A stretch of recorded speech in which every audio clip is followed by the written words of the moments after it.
Imagine not being able to see the whole picture, finding yourself at a crossroads and hitting a wall in any progress. To find yourself as a college-age kid signing up for one of the hardest schools that the Department of Defense has to offer. To be frustrated yet again as another setback in your career left your original goal out of reach. But to then realize the integral part of being a team and how everyone plays a role in a much larger picture. To then take these values into the workforce as leverage in providing leadership a step above what is traditionally found in the business world, as accelerated learning through real-world experience proved to be invaluable in team cohesion and ingenuity. Join me as I talk with Carey Kight about his career journey within the United States Air Force, leading to the founding of VeteranMaid Productions. This is Veteran Success Story. Welcome to another episode of Veteran Success Story. This next guest, Carey Kight, was somebody that I was looking forward to speaking to for quite some time. I think we talked about it during the podcast, but without him actually realizing it, he was a bit of an inspiration behind this. I know I talked about this before and have talked about this before, but one of the ways that I've gained inspiration from some of the stuff that I've done is through other podcasts, and was really what I wanted to do within this one, but within the veteran space. Carrie's been on my radar ever since I was listening to, Rogan and some of the other podcasts and stuff. I think Diary of a CEO is another one that was one of my favorites along the way. But whenever I wanted that veteran perspective of things, a lot of times I would find myself tuning into his podcast known as VeteranMaid. So I guess after you listen to this one, and after you hit the follow and subscribe button, hopefully, well, whatever platform you're on, we're on all of them, but go and check out Carrie's podcast as well. But we'll mention it again, and I'll put all the stuff in the description links as you're listening. You check things out. But wanted to bring him on here. He was someone who went from in the Air Force to loading fighter jets with bombs and ordnance to essentially running a production company of his own, VeteranMaid Productions. So in creation of that and his path through service and finding his own way was some of what we discussed during the podcast. So without going too much further into it or giving too much away, let's get into the episode, and I hope you enjoy yet another veteran success story.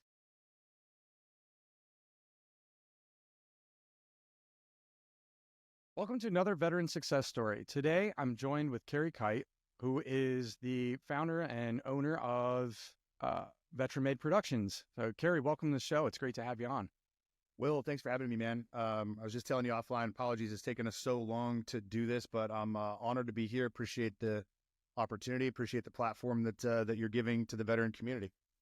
This whole thing, I've actually taken some examples from your own podcast, just in the fact of, and again, something that we were talking about offline before the camera recording started and everything, is that, here you are, you're making a difference out there. Not nobody, but you're having people on that they have a different story. They're having an effect within their business, within their world around them, using their veteran background, but taking those skills they learned within the military and turning it into a framework that they can use within business and excel in business, and multiple other avenues. But I'm a big fan of the show, man. I mean, so that's something else. You have VeteranMaid Productions, you have the podcast.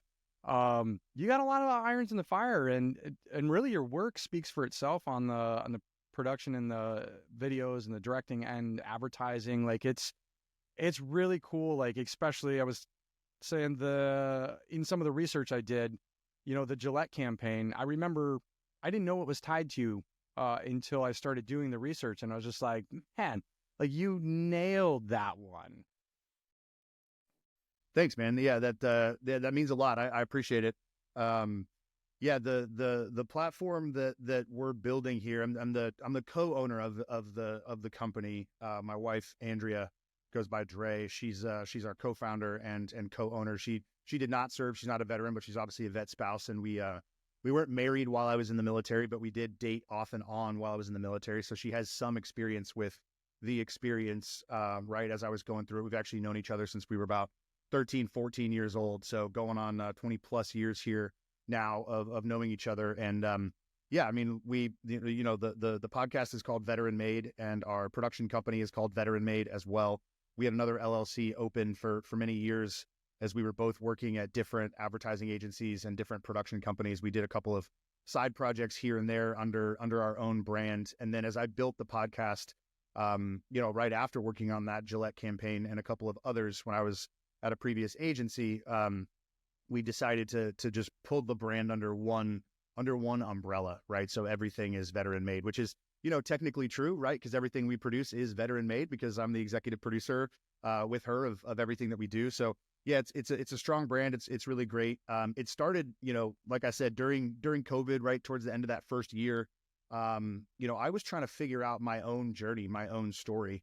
And I am a content creator, obviously by trade, right? Producing film content, producing video content and social media content for advertising agencies and brands. And so as COVID hit and I started to see people doing remote podcasts, I'm a big podcast listener. I've been listening to Rogan since the beginning and a bunch of others. Like, I always thought he would fly his guests in all the time. He could afford to do that, right? He had built a platform that allowed him to do that. But as COVID opened up the opportunity for people to speak to each other remotely for life and for work, right? As we were all locked down there for a while, I saw the opportunity to start a podcast and use that remote opportunity to talk to other service members and other veterans who had transitioned into a creative or entrepreneurial field like I did. For me though, like all entrepreneurs, right? You solve a problem for yourself first, and then you scale it as a solution for the rest of your community. If it's possible to do that, right? That's the bulletproofing process that you go through as an entrepreneur. And so the genesis of the podcast for me was, how do I figure out how I did this, right? I enlisted and went to film school and somehow found my way into the industry, seeing success. I did it without internships. I did it without connections, right? I did it without all of those more traditional path that people take to get into the industry. And so while there was obviously hard work and dedication and work ethic and all of that, there was a good amount of luck. And so as I kind of put those into a pot and I was like, well, how did I do this?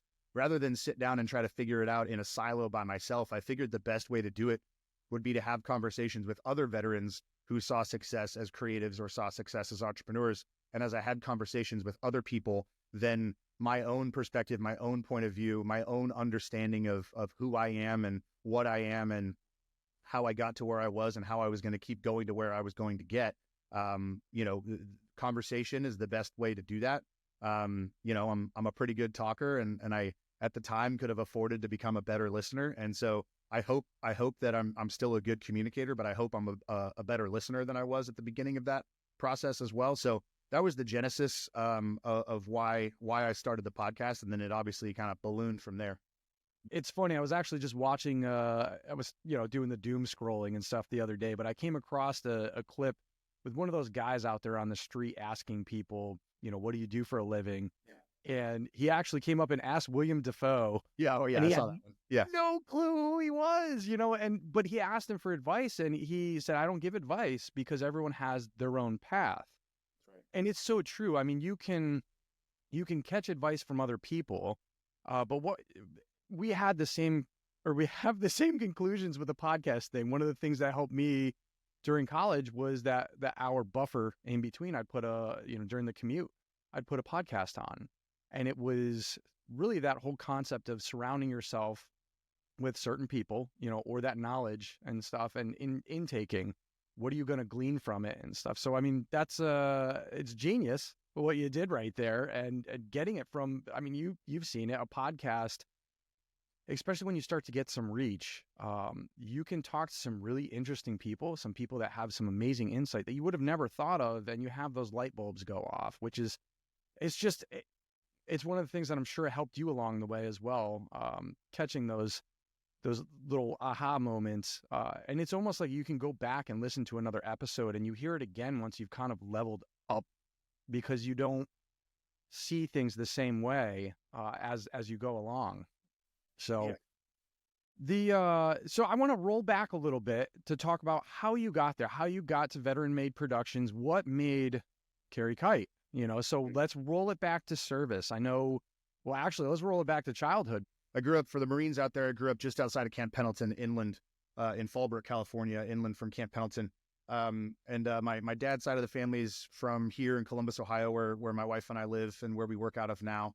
So I spent my childhood, surfing and boogie boarding and body surfing and scuba diving and snorkeling and cliff jumping and all that fun stuff out there on the West Coast.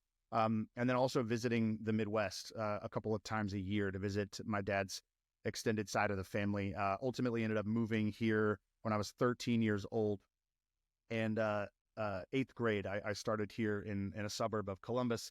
And, I played football. My brother played Division III football. He's about 6 years older than me. He'd taken a year off in between his freshman and sophomore year. So I was, freshman, sophomore in high school, and he was kind of a sophomore and in college. And he played Division III's, small dude, not a Division I guy.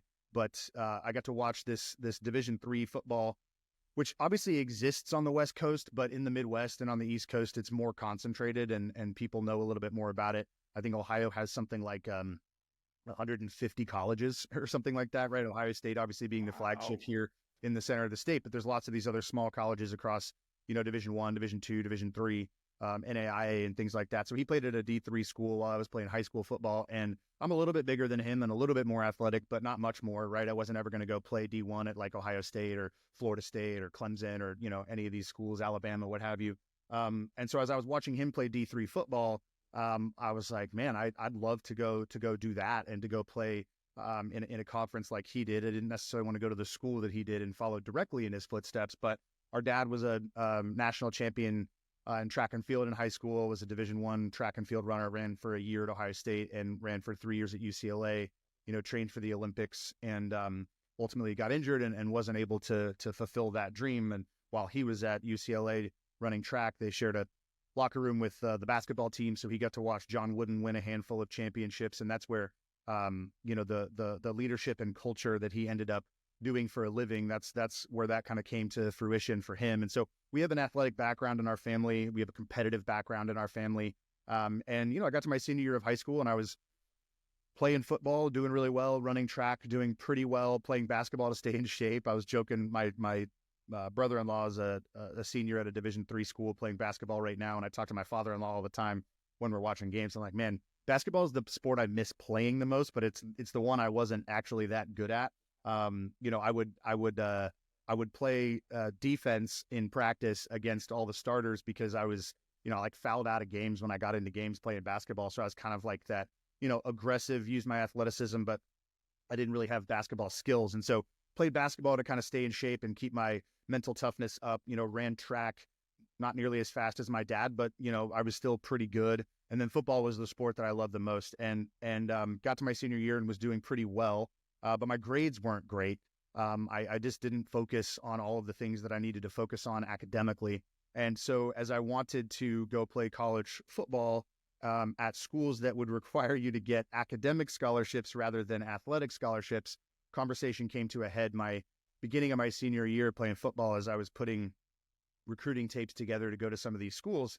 And, I would apply to these schools, and there's a couple that I got into. There was one I really wanted to go to that I did not get into because I didn't even qualify academically.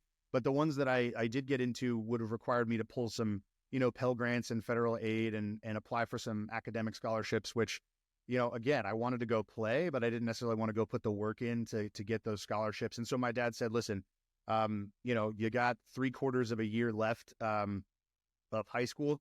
It's down to the wire. Like, if you're going to get these scholarships, I'll meet you halfway. If these are expensive schools, if you can get athletic or academic scholarships that cover half, I will then cover half. And I ultimately got about a third covered and tried to cut a deal with him and said, hey, I said, you said you would cover half. I'm able to cover a third.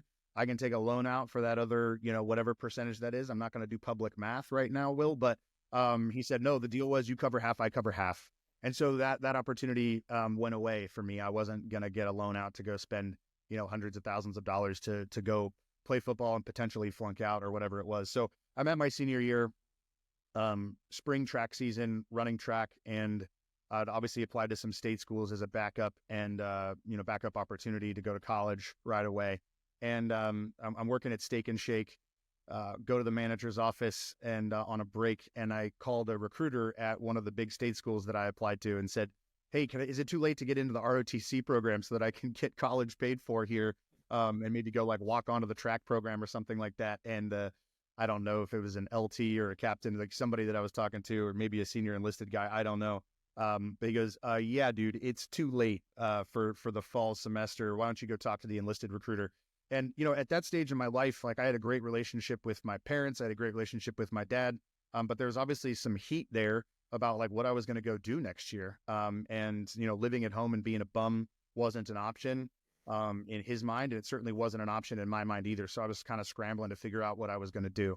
And so I just, on a whim, took that guy up on his advice, and I called an enlisted recruiter, just randomly chose the Air Force. My grandfather, was in the Army Air Corps, and then was the commander of the Civil Air Patrol in the state of Ohio way back in the day. And so I guess Air Force was kind of sitting in the back of my mind. And so I called the enlisted recruiter. I said, hey, can I come in and talk? And he said, absolutely. And so I did.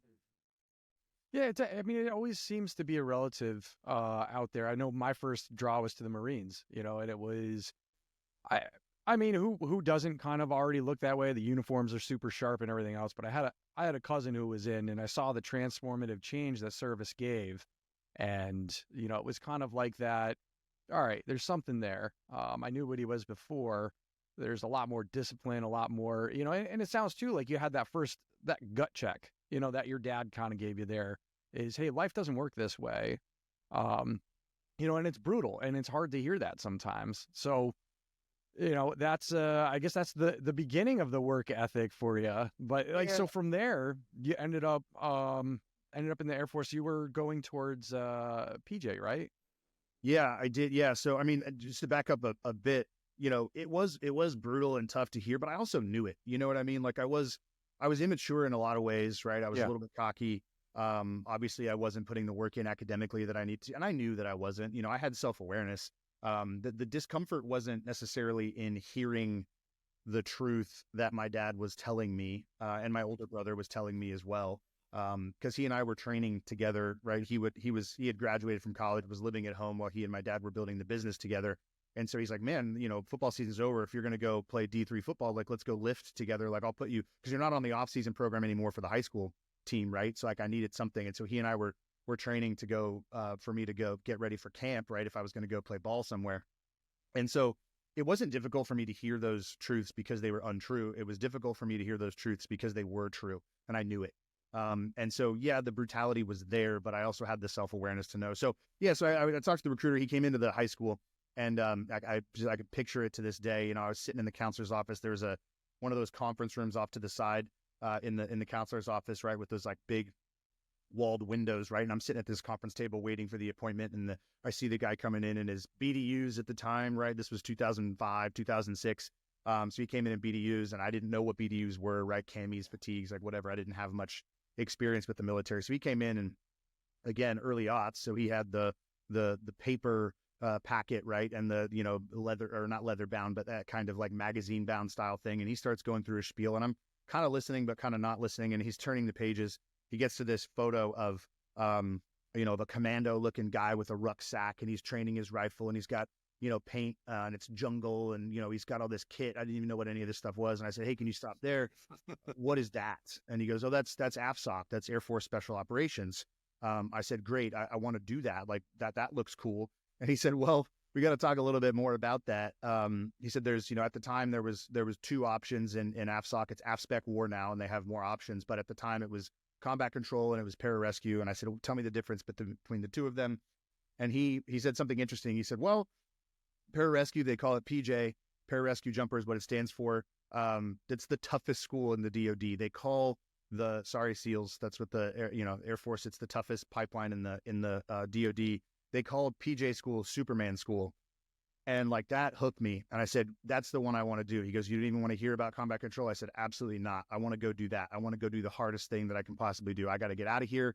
I got to go have an adventure. I got to go try something difficult. I got to go blaze my own trail. I got to go on the most difficult path that I can get on.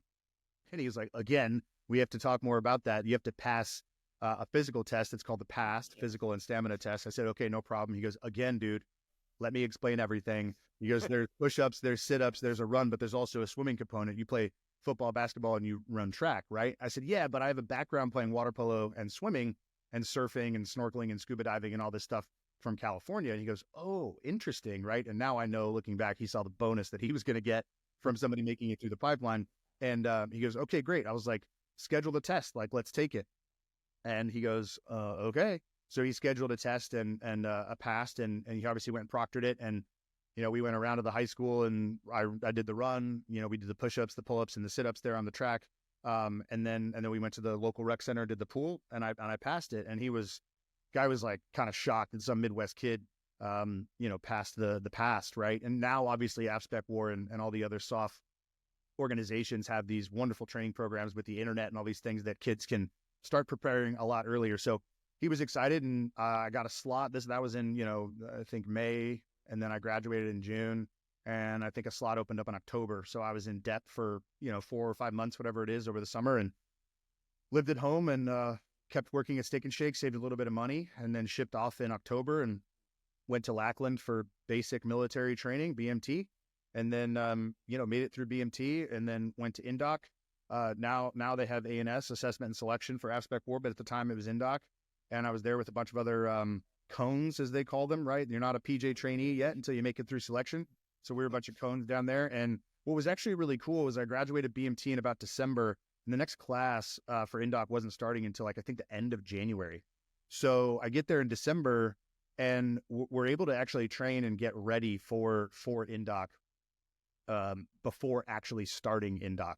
So it was really cool. I got to, you know, integrate into that community and start to understand, you know, the lingo, understand the expectations, learn about the community, start to learn some of that history, start to train for the things that you're going to have to go through in that selection process. And yeah, so started the class there in January. I got recycled in my first class.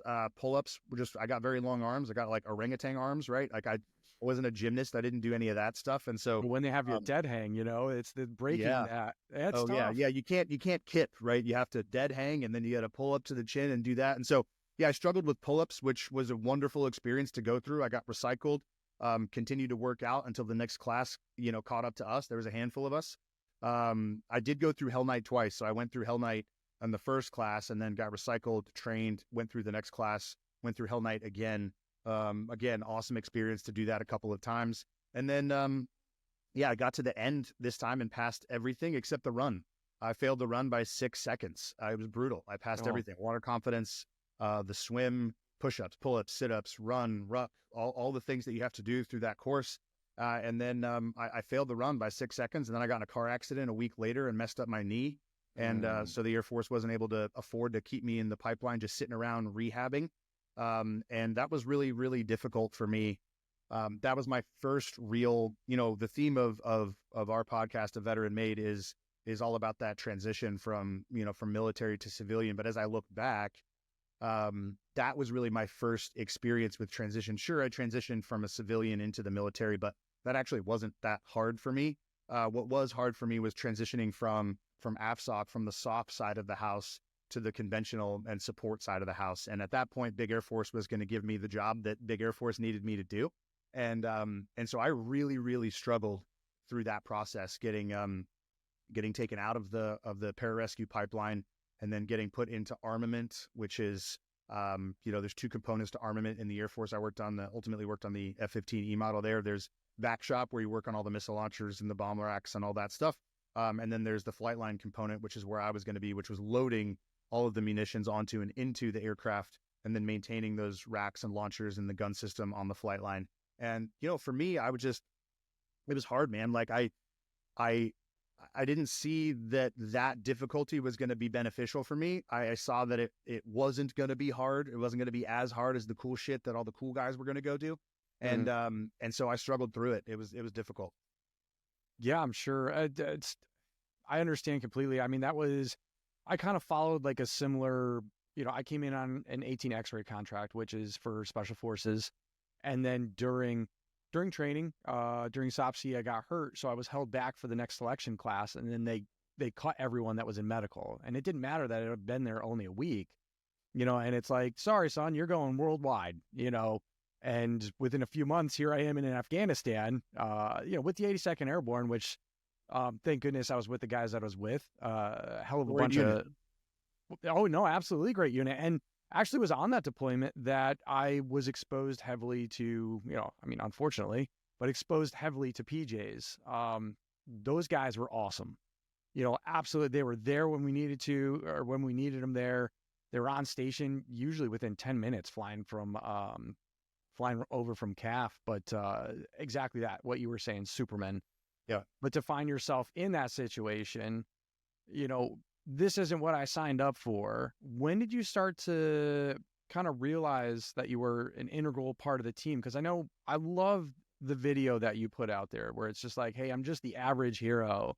And it resonated because I've been through that. I've been through that disappointment, but then picking yourself back up and learning along the way, hey, like, no, you're still doing this job. You're still learning here, these values and stuff, and the team around you, and learning to be part of it. It's an invaluable experience.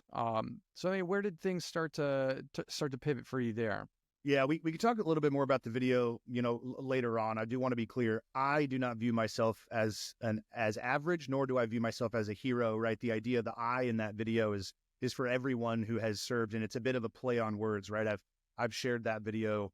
I shared the video before we released it. I shared it with some friends across the spectrum, including soft guys that I either served with or guys that I've gotten to know doing the podcast. And there was some pushback on both the term average and on the term hero. I've got a little bit of a comedic, snarky bent to myself sometimes. And so I wanted to do it that way. But just so your audience is clear and grounded, I do not view myself as a hero, and I don't view myself as average either. That was tongue in cheek and snarky on purpose. And again, we can talk more about it later. But to directly answer your question, Will, my dad was instrumental through that process. He passed away last year, and I had him on my podcast a few years ago, and folks can go listen to that and learn a little bit more about the dynamic between the two of us. But we were very close. Like I said, like we talked every day, anyway. And I complained to him. I told him, I told him everything I just told you, obviously, more in depth and more like a whiny little kid. But, he reminded me the things that he taught me and my brother growing up. And, he has an equation that he used to teach, excuse me. And he built a whole curriculum around it. E plus R equals O. Event plus response equals outcome. You don't control the events of your life. And the only way to influence the outcomes in your life is to control your R, to control your response, to control how you respond. Fans of Stoicism obviously will be very familiar with this concept. Marcus Aurelius said, Epictetus said these things, thousands and thousands of years ago. So it's not new. It's very old and full of wisdom, but Dad modernized it and taught, something called the R factor, which is, 6 disciplines that you can use to control your response in life. So he reminded me that, listen, you don't control the E's that happened. The only way to influence the outcomes and to get outcomes that you desire is to control your response. What do you control right now? How are you going to respond? And he just told me that conversation after conversation after conversation. And throughout those conversations, he reminded me, of some deep truths, right? Which is that, every job in the military matters, and you are where the Air Force currently needs you to be. You failed out of selection. You didn't fail as a human. You didn't fail as a man. You didn't fail as a son. You didn't fail as a person, but you didn't meet the standard. You were in the arena and you failed. It's important to acknowledge that and to move on and to respond accordingly as you continue to negotiate your way through life, navigate your way through life. And so through those conversations, I adjusted my mindset. I adjusted my heart set. I believed those truths. I believe those truths that he instilled and are the foundation of my life.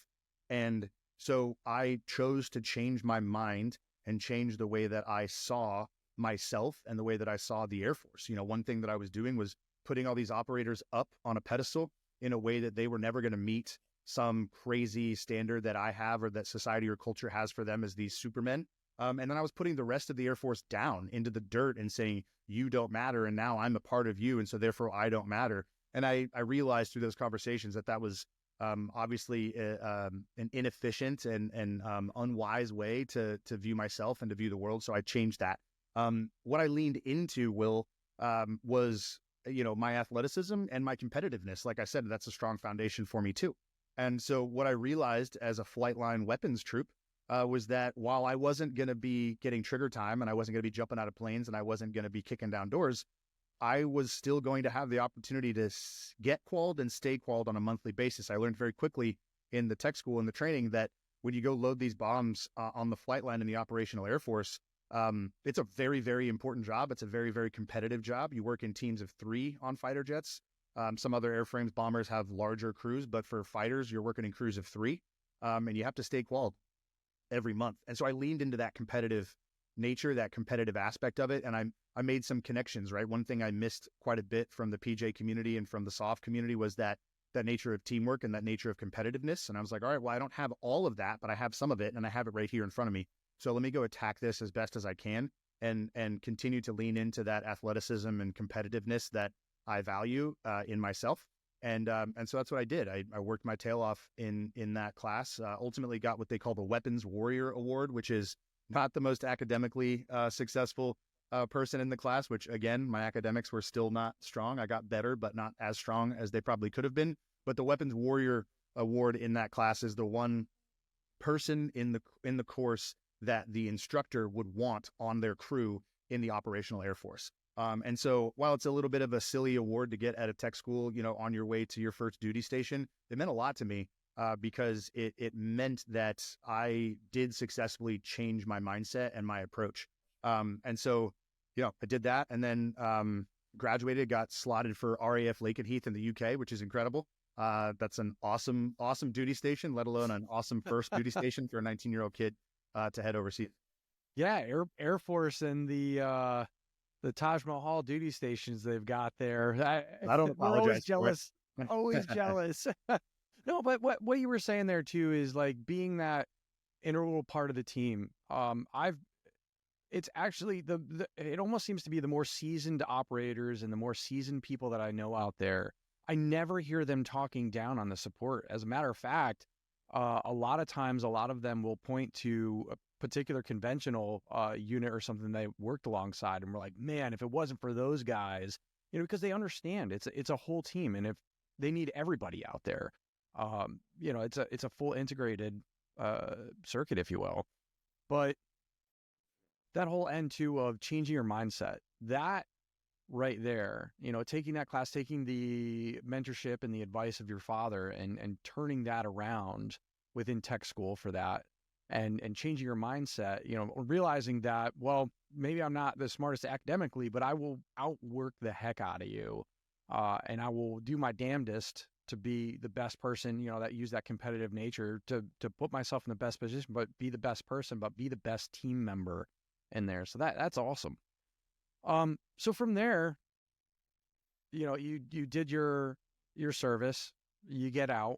What do you take from your service there and your service experience? Like where did you end up? You ended up in school and then ended up starting VeteranMaid Productions, where you're at now. Yeah, I mean, I'll fast forward through my 3 years of service after that first year. Yeah, I had a hell of a time. It was incredible. Being at Lakenheath was just incredible. I was with the 494th Fighter Squadron at RAF Lakenheath, which was the premier fighter wing in USAFE, which is the U.S. Air Forces in Europe. So our op tempo was pretty high. I got there, got qualled, got trained up, and I think I was deployed within 3 months, headed straight to Bagram, and had a great time on that deployment. On my next deployment, on a bunch of TDYs, we got to go do a lot of great stuff with NATO because that unit is so storied and so integral to the U.S.'s involvement in NATO and in Europe and obviously in Southwest Asian theater as well. Like we got to do just a lot of really cool stuff. I went to Romania for 6 weeks. I went to Belgium for 6 weeks. Went to Sweden for 6 weeks. Worked with other air forces across NATO. Trained some other air forces that were trying to get into NATO, and then deployed a second time. One quick story from my second deployment to Bagram, which I guess was about 6 months after we got back from our first one. I was an E3. No, it was an E4, right? Yeah, E4. I got out as an E4. So, yeah, I think I had just sewn on E4, and I was still a 3-man on the crew. I knew that I wasn't going to stay in the Air Force and test for E5 and keep going. And so my mentor at the time was our flight chief, and he was supposed to go on our second deployment with us. He ultimately wasn't able to go for some medical reasons, and he pulled me aside into his office before we were getting ready to go, and he was like, "Hey, I'm going to pull you off the crew that you're on. You guys are too good. All three of you are too good together. We got to split you up." I mean, we're the ones who did all the dog and pony shows, right? So all these generals would come down from headquarters at USAFE, and we would be loading all of our, big, cool conventional weapons, some of our unconventional weapons as well, right? Like, dog and pony shows, everybody in the military knows what those are like. And, they actually be a lot of fun if you have the right mindset going into it. And, I'll come back to that at some point because, that's where I learned that you can speak to a 4-star, 3-star, 2-star chief, whatever. If you're standing at parade rest and you're being respectful, answer questions legitimately and correctly, you can be yourself and say whatever it is you need to say, as long as you have your military bearing and your posture is respectful and correct. And I learned I pull a lot from that as I started to work with the C-suite early in my career on the civilian side. But going into that second deployment, my flight chief pulled me aside and he said, "Hey, we got to split you guys up. You guys are too good. We got to put you on different crews. I'm going to put you on crew 52 over here. You've got a tech sergeant, 2 staff sergeants. So a staff sergeant is the one man getting ready to sew on tech sergeant. Another staff sergeant just sewed on staff. You're the lowest ranking, but you have the most experience on this airframe. One guy came from F-16s and one guy came from bombers. I think he came from B-52. So, a very, very different airframes to load. And in particular for the mission set in Afghanistan, we were deploying that second time to support the guys in Sangin. Like it was a big deal. That was Obama's first surge. And so like what we were going. Oh, this is what was this? 2010, right? Yeah, 2010. Yeah. Okay. Yeah, right there. Summer. Year I was there. You might have actually had some 15s fly over. That's crazy, Kerry. We were in the stand at the same time, man. Yeah. This is the first time this has happened. There's a handful of people that I've interviewed on the podcast, and it's a really cool connection for me because I obviously struggled for a while not going outside of the wire and doing some of that stuff. But as I have conversations with guys on the ground like you, I'll find out that we were there at the same time, and we were supporting whether with actually dropping bombs or our pilots flying over with the avionics systems getting intel. So he said, "I need you to lead this crew from the 3-man position. You need to have influence without having authority. I need you to teach these guys how to do this job and to do it well. The op tempo on this deployment is going to be very, very high. You guys need to be on top of your shit." And so I said, "Yes, sir. Like, let's go." And so that deployment was incredible. I worked really well with those 2 guys. Loved them both. We had a great, great time on that deployment. Like I said, the op tempo was really high. So we had a lot of alerts and a lot of scrambles. We loaded and dropped a lot of bombs on a lot of bad guys that summer, which was an incredible feeling. We had some, unit guys and others would come over. I was blessed at Lakenheath. We were assigned to the fighter squadron, not the maintenance squadron. So our commander was a pilot, and our entire officer leadership was all pilots and WIZOs, backseaters. So we were talking to guys who we were helping to do their job, right? Not just a maintenance officer who was kind of project managing. No disrespect to maintenance officers. I just didn't work with them very much. Got to work with the pilots a lot, which was cool. So a lot of unit guys, a lot of operators would come over. We would go into the skiff and we would look at the footage from either the bombing runs that our guys did, or some of the times where we didn't drop munitions. They would say, "Hey, here's why we didn't drop anything, but look at the footage here from the avionics system where you can see like what we're actually doing out there." So while I never got to go do that, I got to have some really cool interactions with guys that we were actually supporting on the ground. And so that was a pretty unique experience and something that I think was really, really cool. So we left that deployment. I got out, came back to Columbus, went to Ohio State for a year, studied film studies at Ohio State. Loved being at Ohio State. It was Urban Meyer's first year, made a 12-0 run that year. So super fun to be a student, as Ohio State was making their comeback.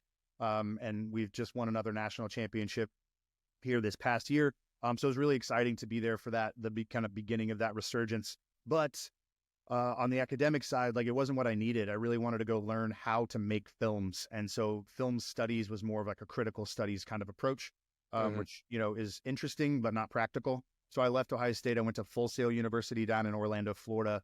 I studied creative writing for entertainment, which is basically a screenwriting degree, but you work across multiple disciplines in media. So learned how to write, screenplays, learned how to write short stories, learned how to write video games, worked across a bunch of different genres. We had a horror class, we had a thriller class, we had a fantasy class, we had a sci-fi class, we had a drama class, we had a comedy class.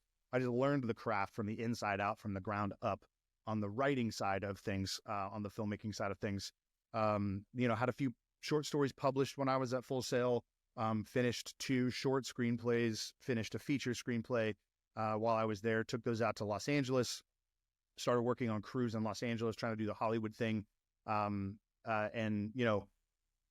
was, that was another interesting transition, because I went from theory and practice a little bit to like, hey, you're in it now. Here are people that have been working in the field that you want to work in while you were serving and doing these other cool things. Those skills and experiences that you got are going to inform what you're doing, but you got to go learn from these other people, because you're not in the military anymore. You want to go be a filmmaker. These people are filmmakers. So I integrated into some crews on the production side very quickly. I was the assistant director on a web series right away. That crew took me to the southern tip of Illinois, and we made a very ultra low budget feature film.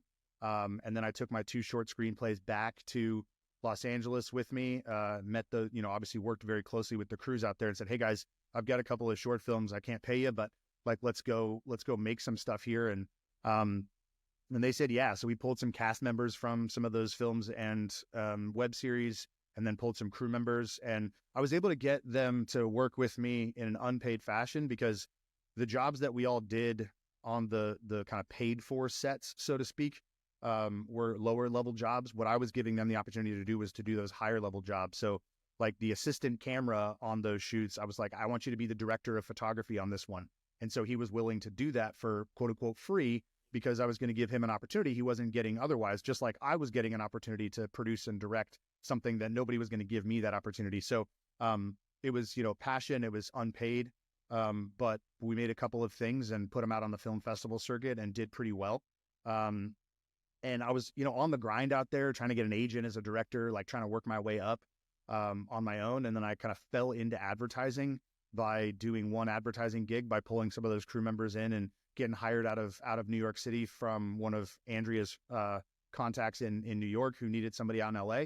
And I had wrap beers with that guy after we wrapped up that first advertising project. I made more money doing that for 3 days, than I did at the restaurant for the entire month. And he was like, what are you doing, man? Why are you waiting tables and tending bar and trying to quote unquote make it? He's like, come work in advertising, where you can do this every single day. You can get paid better money than you are waiting tables and tending bar, and you're working with people at a higher level on a day-to-day basis. Because one of the struggles that I had, Andrea and I had broken up at that point, but we got back together when I was in LA, and she said, I'm really proud of you that you followed your dream and that you're making films and you're doing stuff out here. And I said, yeah, but I'm also struggling. And she said, why are you struggling? And I'm like, well, I only get to do my job like a couple times a year, right? Because the rest of the time I'm trying to scrounge dollars together to pay rent and pay for some of this stuff that I'm trying to do.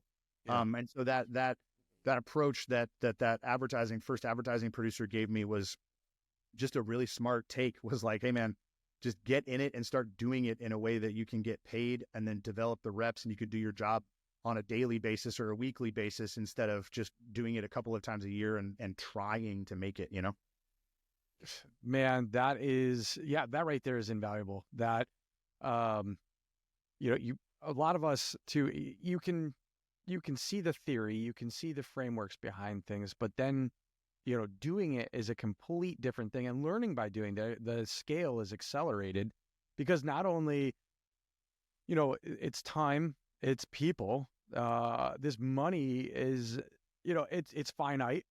So everything within the film stuff takes time.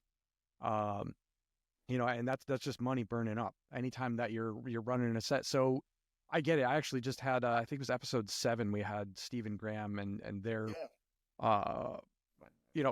basically up to Sheepdog. And it's like 13 years that vision was back there. And he's done stuff in between there, and he's done some incredible stuff. But like to have to, it's not an easy path. Film stuff is not an easy path, but to get that into advertising and get that high rate of constant reps and stuff, it's as long as you're, it seems that you're the guy with that type of mindset, to where it's like, all right, we did it. What are we going to do for the next one? What am I going to improve on this next one? What's that? What did I take from this? that I can build into the next one. And it's kind of the same thing with every episode over here. I'm like, all right, what did I screw up on this one? Oh yeah, for sure. I mean, yeah, I talk about that all the time with creatives that come on the podcast, right? Whether they're, nonfiction authors or whether they're novelists or filmmakers or poets or whatever, like you need to iterate and move forward in your endeavors, your creative or entrepreneurial endeavors. It doesn't mean that the first thing that you did was bad. It might objectively be worse than what you were able to accomplish this time, but it's an iterative process, and you can't look back and say, that was bad, therefore I'm bad, and now I got to kind of scramble to get better. It's an iterative process. You keep going. I had Steven and Nate on the podcast very, very early. Great guys. I was actually just emailing with Nate this morning, connected him to another friend in advertising because they needed somebody that he was right, something that he was right for. And I connected those guys, and they were texting me from set yesterday, and I was emailing with them this morning. Like they're off doing something fun together, which is, super cool. And that's one of my favorite things about this community is connecting people to other people, who are right for something. It's a really fulfilling feeling. But yeah, I listened back to some of those early episodes of my podcast and I'm like, yikes, I wasn't very good. But instead of saying, oh, I wasn't very good, so therefore I'm not good and therefore I can't get better. It's like, man, look how far I've come. Like, this is incredible. And also listening back to those episodes, there's some nuggets in there that are pretty good.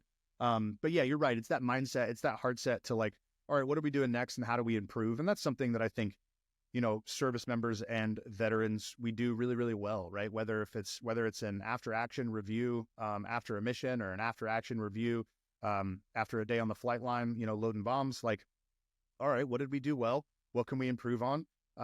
It's not going to affect us emotionally. It's not going to affect us personally. We're just going to take that information. We're going to, do what we're going to do with that information and then do it a little bit better the next time. And I think that's something that in particular that transitioning service members and military veterans bring to the civilian table in the workforce. That's very, very helpful. I just want to bring something up really quick too, is how do you sort of see the film set? Because I know for myself, I had the experience during college in order to pass a particular class, like we had to have an internship. And I always like to throw something in it because this was a business school. And business school is just freaking boring. Drove me crazy on that end. But I knew that, hey, you want to do this, you have to go through these hoops. It's just the barrier to entry, but take something creative every time. And I found myself on this film set.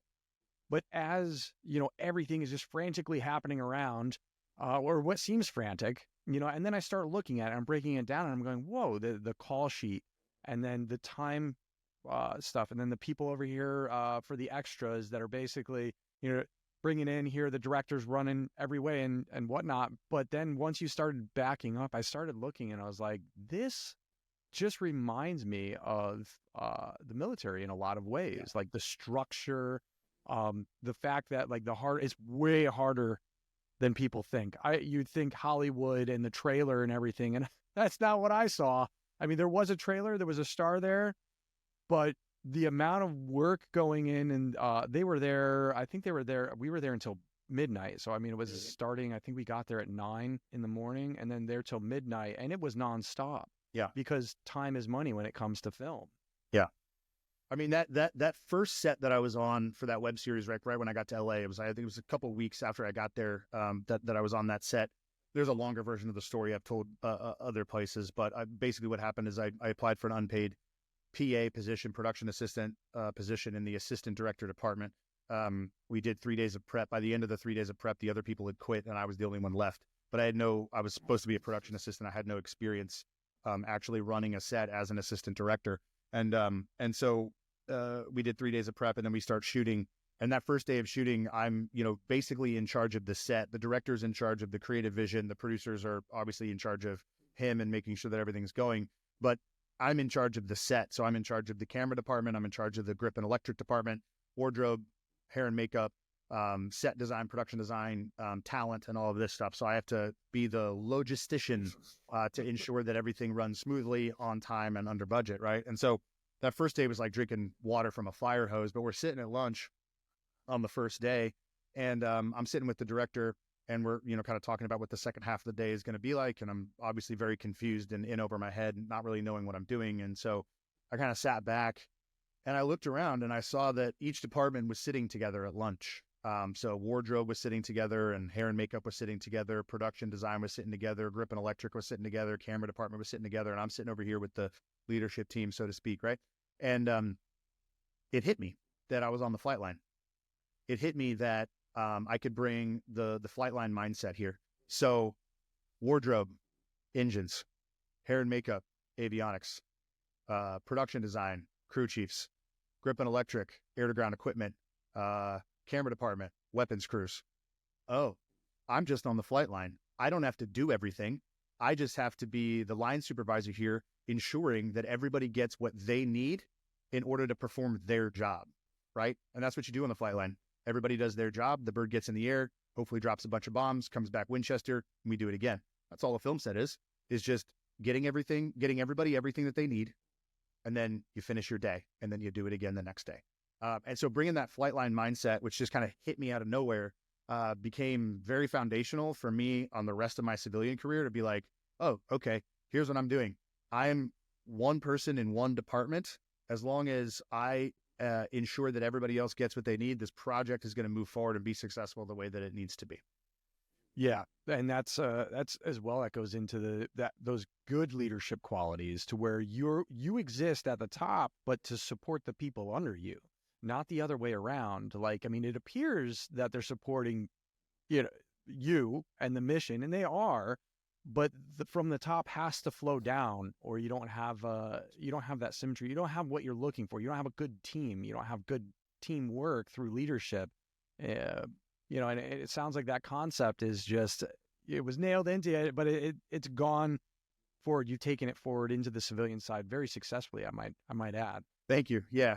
I mean, that's what ended up happening. I went to Hollywood wanting to be a writer and a director, and really like leading on the creative side. But I left Hollywood and went to New York City and got into advertising, really falling in love with the production side of the house, right? So producing everything, like I just said, ensuring everybody has what they need in order to be successful within their given department.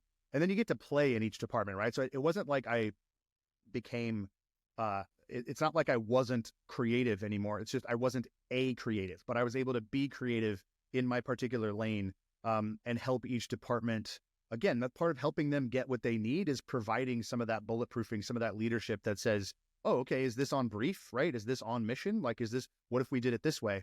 And then instead of having to actually do that work, you're able to then move on to the next department and say, hey, well, actually, this department's doing it this way now. So this adjusts what you need to do over here. And then going back to the director and saying like, hey, here's what everybody's thinking. Oh, great. Well, let's call a meeting. Everybody gets on the same page. Everybody's on the same page. Well, and now the project is moving forward in an iterative direction, right? And so as I got into advertising, I was able to still be creative, but I kind of fell in love with the business side, with the logistics side of it. And so, that producer who hired me out in LA, I moved to New York, moved back in with Andrea, got back together, and moved in with her. And I just went to that guy's office, we were living in Brooklyn. He was in Manhattan. I would just take the train down every couple of days, and I would go down to the office, and I'd, get my pass, and I'd go in and sit around and say, hey, what do you guys got cooking? Anything I can do? Right. And I've got a little bit of writing experience, a little bit of production experience, a little bit of directing experience. And they would just kind of plug me in as a utility player, with different production companies, different agencies that were doing things. And I met, one director who ran a production company that did a lot of work with that particular producer. And I was just a utility player for him, and his producer. She and I got along really well, and he and I got along pretty well, and they just plugged me in, and I was able to cobble together a little bit of a portfolio, that would allow me to scale in the advertising industry in my career. A good example is he's a very good director, very good at blocking scenes, very good at visually directing the camera and the director of photography and understanding a creative vision.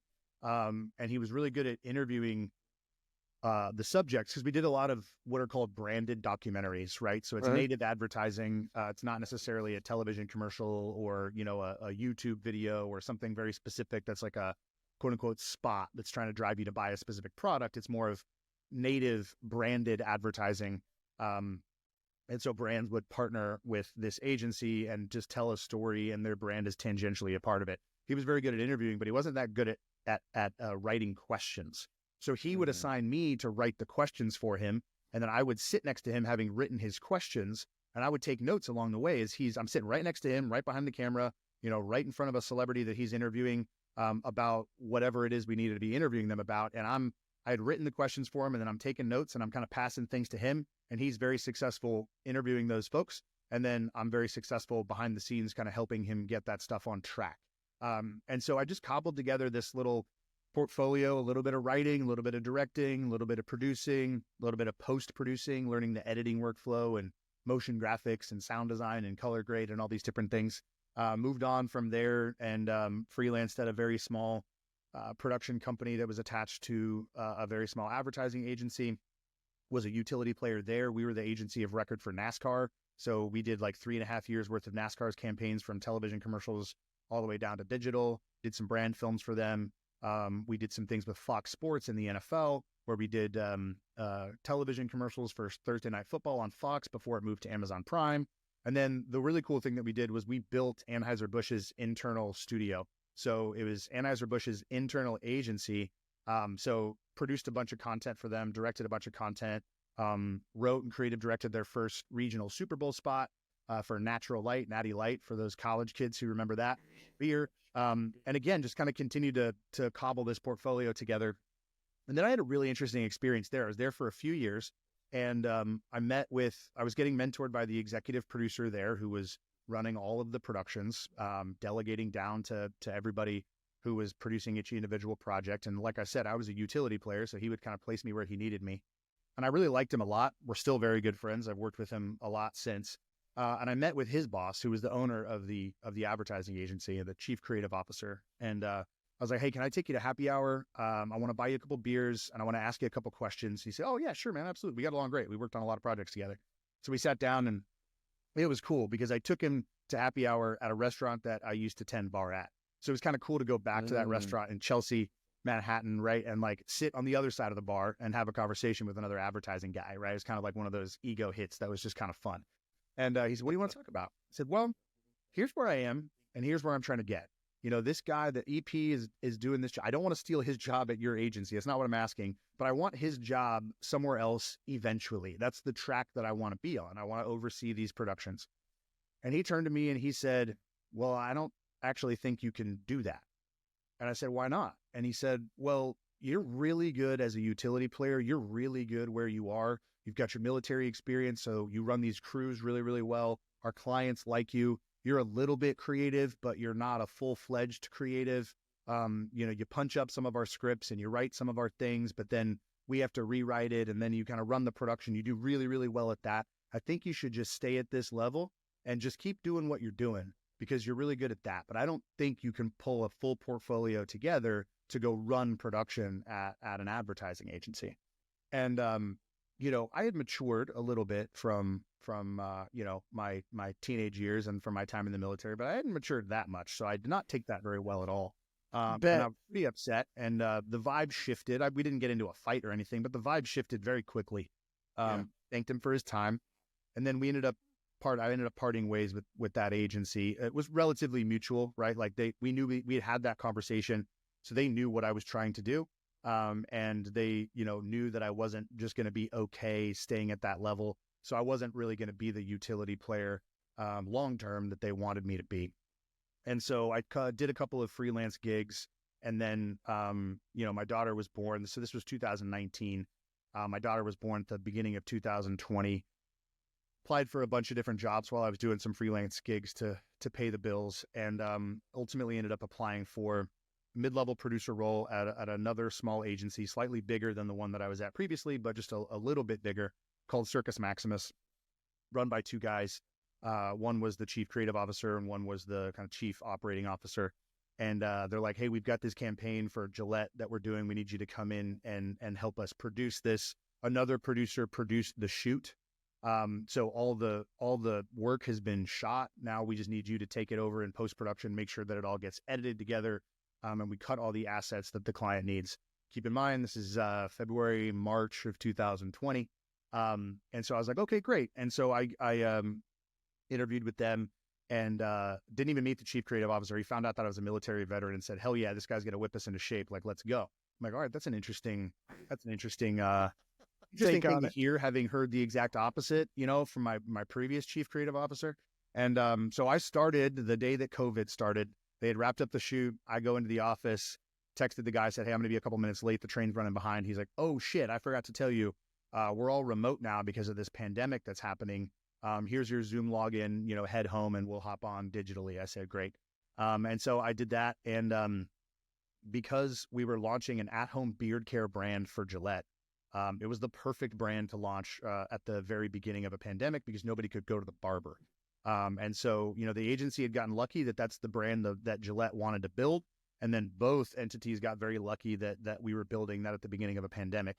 So instead of just helping them out for 6 weeks, the client, initiated a bunch of overages to keep the work going because now we had to put a bunch of work out, not just on TV, but digitally and online, because they were going to go all in on this brand based on the circumstances in the world. And so I ended up staying on long term. We had a couple of other clients that we were adjusting the output and the programming for them because of the pandemic. And we started to grow. And that first year, the guys pulled me aside and they had a conversation with me like I wanted to have a conversation with my previous leadership. And they said, we really like the way that you're doing things. Your military frameworks are very helpful, but you're not militaristic about it. Do you want to take over the production department because the chief operating officer wants to focus on operations and new business, and you can focus on production, build out a team, and then we can grow the agency? And I looked at these guys and I said, man, you have no idea how interesting this conversation is. And I told them about the one that I had previously. And I said, I'm not qualified for this yet, but let's learn together. And they said, let's do it. And so in 2021, I had taken over as the head of production and executive producer at Circus Maximus. We launched another brand for Gillette that year. And then we launched a bunch of other products and brands for a handful of other clients. And we're kind of off to the races. And then 2021 is when I started VeteranMaid because I'd had those conversations and everything had been kind of pulled together for me. And I'm like, okay, I somehow did this thing. How do I figure out how I did it? And how do I help the community realize that somebody who tells you that your military experience needs to keep you where you are, but another entity says your military experience can help you get to where you want to go? All right, let's start a podcast and start to talk to other people. Well, you said something before. I think it was at the very beginning. It might have even been off camera to where you were like, I've been very lucky, in this regard. And yes, pieces fit during certain times. But the thing is to me, in hearing all of this, is what I'm hearing is you put those reps in, though. So when things aligned and when they came to be, you were ready. You had done the work already. You had put forward this effort. You even took that risk of leaving this other agency, because they wanted to keep you where you're at. You might have been able to, I know there's a bit of politics within the film industry and all of corporate and stuff too. So maybe that meeting and stuff that was a turning point, pivot point. Mm-hmm. But you took that chance, you put it out there, they said no. And instead of, all right, you know what, maybe he's right. Maybe I do just fit in here in the long term. You went, no, that's not my goal. I'm just going to push forward, keep putting those reps in. And you fell right into where you needed to be. And here we are, so that's awesome. Yeah. Thanks. Yeah. I mean, what's the old Thomas Jefferson quote? Luck is when preparation meets hard work. And it's cliche and that might not even be the exact right quote. I'm not sure. But yeah, I appreciate what you're saying, and I have enough self-awareness to admit that you're right. But I do think that it's important from a mindset and a heart set approach to acknowledge that you don't control everything, right? You only control the things that you control, right? So the luck factor, yes, I was good at building relationships, and yes, I was willing to step out there and perhaps affect one of those relationships negatively, right? By speaking my mind and being honest about what I wanted to do. But yeah, I mean, the key thing is that I didn't stop. I adjusted, right? Like I did do an after action review for myself. I was like, well, how did I communicate that to him? Did I communicate it to him in a way that was appropriate and respectful? Did I do what I did to those generals at Lakenheath when we were doing a dog and pony show for them, loading bombs? Or, was I cocky? Was I arrogant? And it honestly, the result of that AAR was that it has a little bit of both, right? So I wasn't going to stop having those conversations, but I was going to adjust the way that I had them, right? And I was going to keep aiming up, but also understanding where I was and knowing that I needed to continue to aim up, but knowing that I wasn't always going to get all the way up, right? And I still have that approach now. So I've followed the podcast for a few years now. I mean, that was some of the stuff that I would occasionally put your stuff on during those drives too. It was right alongside of, I mean, there was a few of them. I think it was Andy Frizella with, he was doing something at the time, and it's something totally different now, but it was how to build a business. And a lot of this stuff, you know, between him, Rogan, Diary of a CEO was actually another one. And man, that guy, Stephen Bartlett, has created something that's just incredible, but at the same time, you know, it's 5 years. You put in the work and those reps. It takes time to build something like this. Yeah. But in that, I mean, is there any like pivot moments to where you saw after you started this show and after you started digging in and stuff? What are some of the things to where it helped you and helped you learn and extrapolate these lessons from other people and kind of put together? Yeah, I mean, like I said, it really helped me understand myself a little bit better, right? And it helped me to continue to have conversations and to have conversations better. And so as I was recording the podcast and putting the podcast out while still running production at this other agency, they were very supportive of it, right? It only helped the agency, especially in the age of DE&I, right? Like, oh, hey, our head of production is also a military veteran who helps the community by having a podcast, right? So we were able to leverage those things in interesting ways with our clients and with our potential clients. And so it started interesting conversations and helped us probably secure some interest in business and then to secure some business. But I was able to have a bunch of conversations with a bunch of different people. And as somebody who also listens to podcasts in order to learn and grow, then producing and hosting a podcast to learn and grow, I kind of put those two things together. And I've just got all this great information swimming around in my head. And then I've got all these different documents across Google Docs and iPhone notes and all these different things to where I was able to like really understand, you know, who I am, what I believe, what my behaviors are, and what kind of outcomes it is that I'm chasing in business and in life. And back to E plus R equals O, you know, a lot of times I think people who follow Stoicism or people who follow my dad's stuff with E plus R equals O, it's like you think to yourself, well, okay, the response is always backward looking at the events in life. I just need to respond well to events and then hopefully some good outcomes will happen. Well, one of the things that my dad and I talked about and my brother and I talk about now is that you're actually you're chasing outcomes. You're actually responding as well as you can to events in order to chase the outcomes that you want. It's not a passive experience. It's an active way of life. It's an active, you know, profession, right? To respond well to create outcomes that you desire. You're not going to create exactly what you desire, but you want to chase those outcomes and you want to make sure that you're going somewhere very specific. And so the biggest pivot point was, you know, I'm hosting this podcast, producing this podcast, doing really well. The agency's growing. I'm making really good money on the salary side of things. And I'm watching the agency doing what it's doing. And I'm thinking to myself, man, there's a lot of money here left on the table. I've learned how to grow all of these businesses for other people. Like, how about I grow a business for myself? And like I said, my wife and I had started our LLC to produce a couple of, you know, commercial stuff, some music videos and some other short films. I took the advice of that first producer. Like, I didn't stop making narrative short films when I got to New York. I actually did that. And then my wife and I produced a couple of them.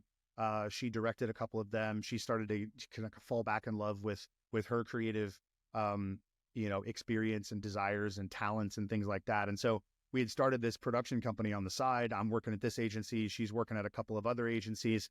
And I'm watching what we're doing at Circus Maximus. And because I understand people and politics and organizations the way that I do, I saw that the agency it looked like the agency was going in a different direction. So I had a conversation with Ryan, the CEO and chief creative officer. And I said, hey, I think I want to go off and do my own thing. And it actually looks like that's what you want to do too.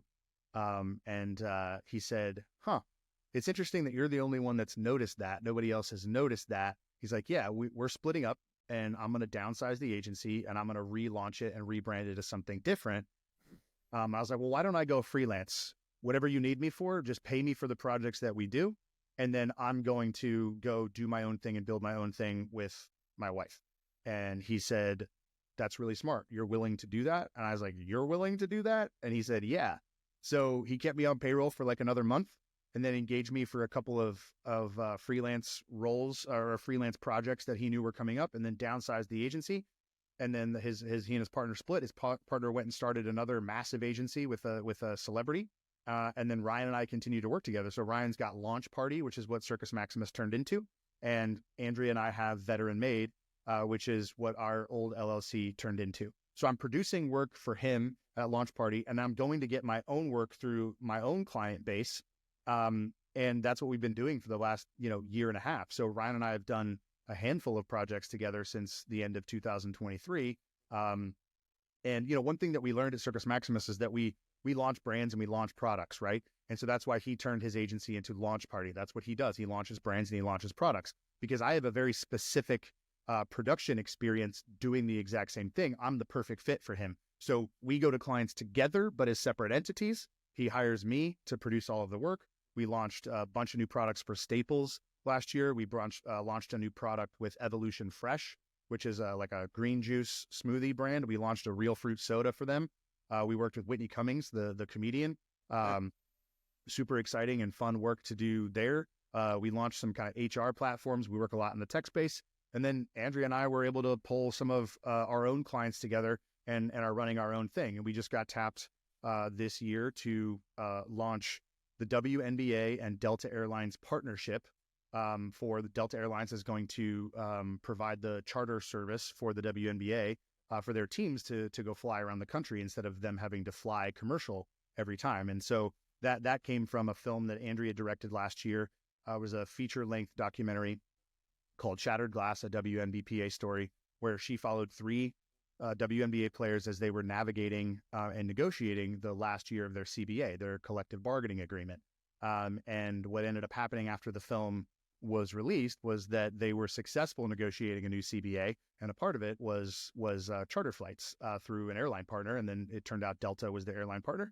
And so then we got tapped because of her experience there to go launch this partnership through a series of branded films that we're going to do here. We're going to go shoot them here in about a month. And so, yeah, I mean, I think the question you asked was like a pivot point. I mean, that was the big pivot point. I talked to Ryan. I said, I see what's going on here. Am I right? He said, you're right. I said, what if we do it this way? He said, let's do it that way.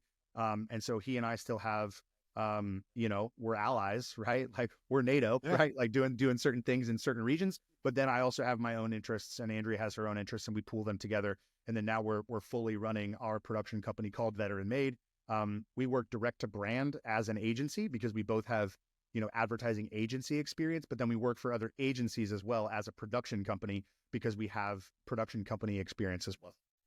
But see, being tuned in to the business, recognizing that when nobody else did, and having that, rapport built in with that particular person to be able to continue that working relationship, but in a different capacity and moving forward. I mean, it just sounds like you were very and are very in tune with everything going on, around you within this space and all that. It's, yeah, I don't, there's nothing else to say about it. I try to be in tune. I think, for transitioning service members out there, for military veterans who might be struggling with what they're going to do in the civilian world, is a really important thing to remember is that you're not on a linear path that's going in one direction only, and that's going to have a specific endpoint. I always say, do the work that's right in front of you and then see what happens. And if what happens keeps you on the path, stay on the path. If what happens shows you a couple of branched opportunities, explore those branches. Don't just get into an industry. I got into the industry wanting to be a creative, wanting to be a director, wanting to be a writer. Well, I had all these opportunities unfold in front of me that allowed me to get into production. And then I discovered a love for the business side of it, for new business, for business development, for relationships, I really enjoy working with client services and with strategy and with creative and with production. I don't only I work with creatives, copywriters or creative directors or art directors, and they're like, I just want to focus on writing, or I just want to focus on designing and art directing. And that's wonderful because we need people to do that. But don't have this, narrow frame, this linear approach of like, I can only do what I'm qualified to do. And I have to then dispense with my interests. You're also allowed to change your mind, and you're also allowed to change what your interests are. And so if you're transitioning out of the military and you want to get into a different field, get into the field and just do something. And then you're going to expose yourself to other opportunities within that field. Don't just say, well, I want to be this particular role in this particular organization, in this particular industry. Say, I want to be in that industry. Let me go get a role that I can get. And then I can expose myself to people that are in that industry, discover that I am in fact interested in this industry, and then take the opportunities that branch out in front of you and explore them all. And that's one of the things to where in that military mindset that you do have to be able to branch out of, because I do know that a lot of people, again, what are we told sometimes? Stay in your lane. So, I mean, we do kind of get that mindset of, hey, this is my specialty, this is my lane, this is what I need to know, and maybe miss some opportunities in that way, or not be in that mindset of, well, let me try something different, or let me jump into, let me get that full spectrum here, because of the environment we were in, within the military. Yeah. Carrie, is there anything else that you can leave, the people that are listening as encouragement along the way on their own journeys, I guess, that you've learned along the way? It's almost like that last thing that you just said there was almost the perfect. I was like, man, I don't even know if there's any. You're a very knowledgeable guy, and there's so much to be gleaned. I'm sure we could talk for hours on this one. It's almost like that was the perfect opportunity. But is there anything else that you can kind of, these nuggets of knowledge, like, spread? I'm really glad you phrased the question that way. If there's any encouragement that I have rather than advice, because I don't like to give advice. I don't feel like I'm qualified to give advice. That's not false humility either. It's because it's not. Advice is, people think they need advice. They don't need advice. What they need is encouragement. Back to things that my dad taught me, taught my brother and I. The word courage comes from the Latin word cor, which means heart, right? Corazon, Spanish, all those languages, right? Cor means heart. Courage means to have heart. Encourage means to give heart. And so if I'm giving my heart and my mind to anybody out there that's listening, to encourage them along their own journey, it is to repeat what I just said, which is to get into the industry that you want to get into and explore, have fun, enjoy it. I'm not saying don't work hard. I'm not saying get into the industry and everything's just going to automatically come your way. It's like that old that scene from Forgetting Sarah Marshall where Paul Rudd is teaching Jason Segel's character how to surf, and he's on the longboard on the sands, and he's like, do less. And then at that point, Jason Segel's doing nothing. He's just laying there. He's like, well, you got to do something, right? I'm not saying don't do anything. I'm not saying don't work hard, but go into the industry that you want to get into, that you're interested in. Start working. Open your mind, open your heart, open your eyes, open your ears, listen, observe, participate, and then discover the path that you want to follow, or discover that industry is not for you and then move on to another one, right? We don't live in an economy anymore where you have to go get a job at Ernst & Young at an entry-level position, work your way all the way up to partner, and then retire, right? You don't have to do that. You could actually move laterally within, from one industry to another. And as military veterans, we've all PCS'd, we've all worked in different units, we've all worked in different roles in different units, so we're automatically equipped to make that horizontal jump if that's something that we need to do. And I would say in this new economy, it's not going to change. It's going to continue to go in that direction. So know that you're automatically equipped to make that horizontal jump if that's something that you need to do. But you're also, equipped to make take that linear path forward. And then again, it's not fully linear, right? There's branched opportunities. So explore, have fun, enjoy yourself. You're not working for the government anymore.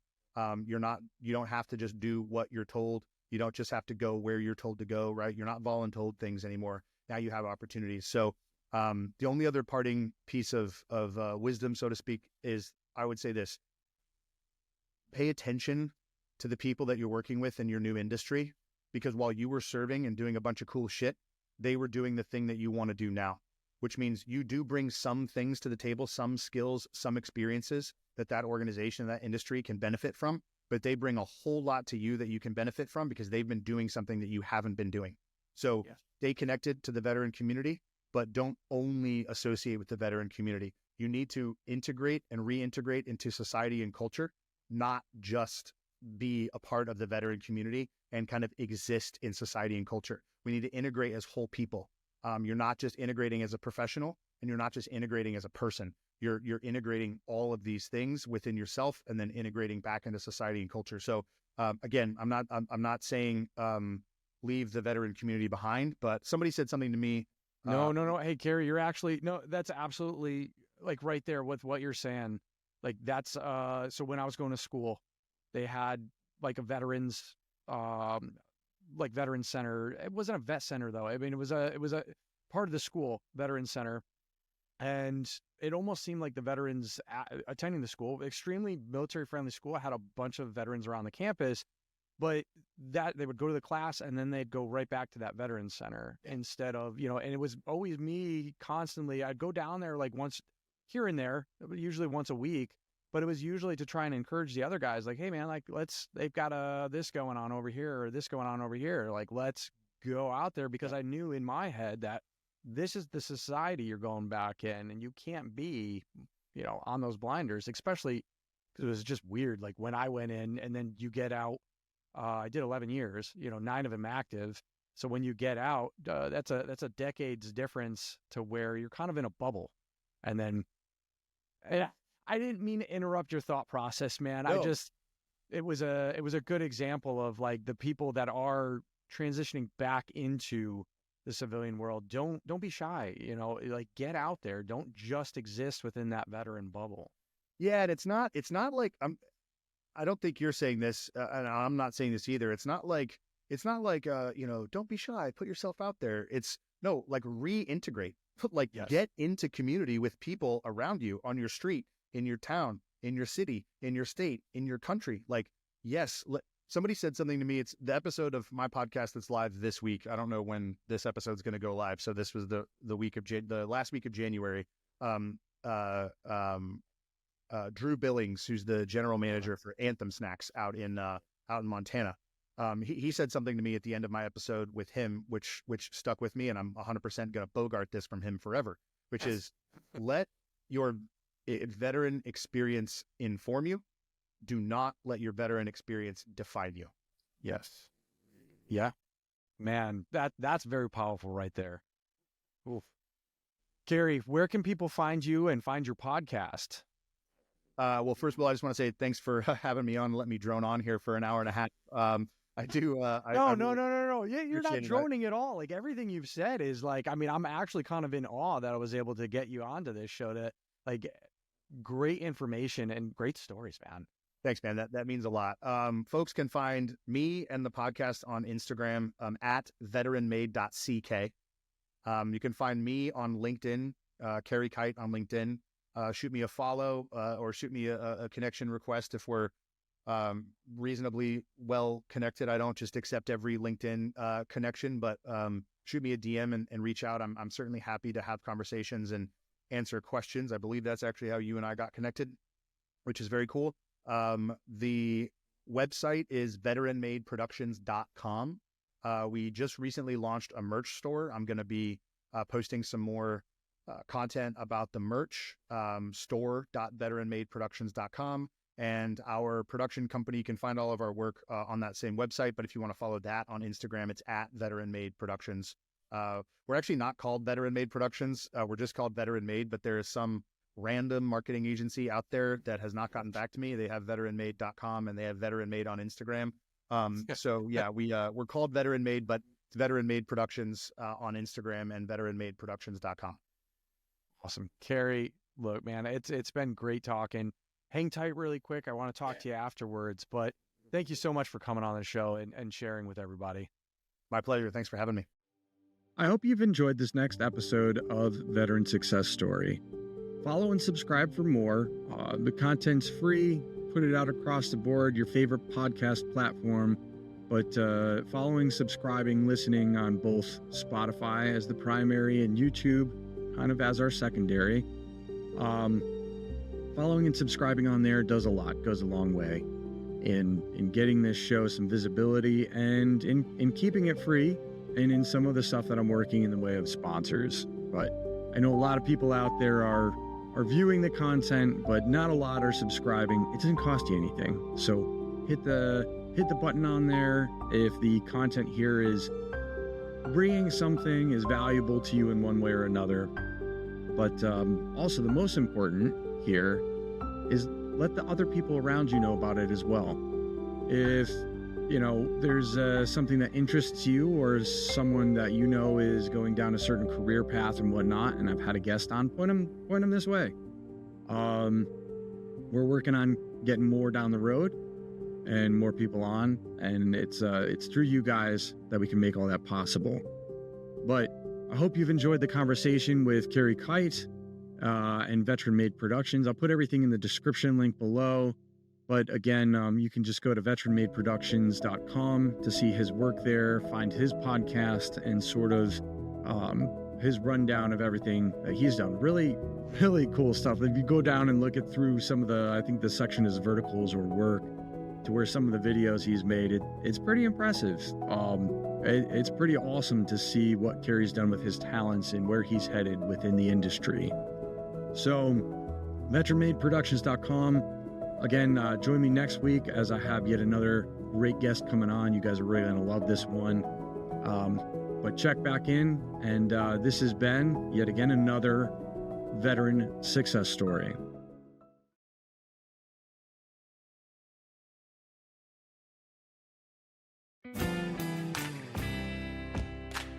I'm the average hero, working day to day. No Top Gun, hotshot maverick, just an honest grunt in a simple way. I kept the wheels of glory rolling. I didn't chopper into Bin Laden's cave. But I'm the average hero of the ever-loving USA.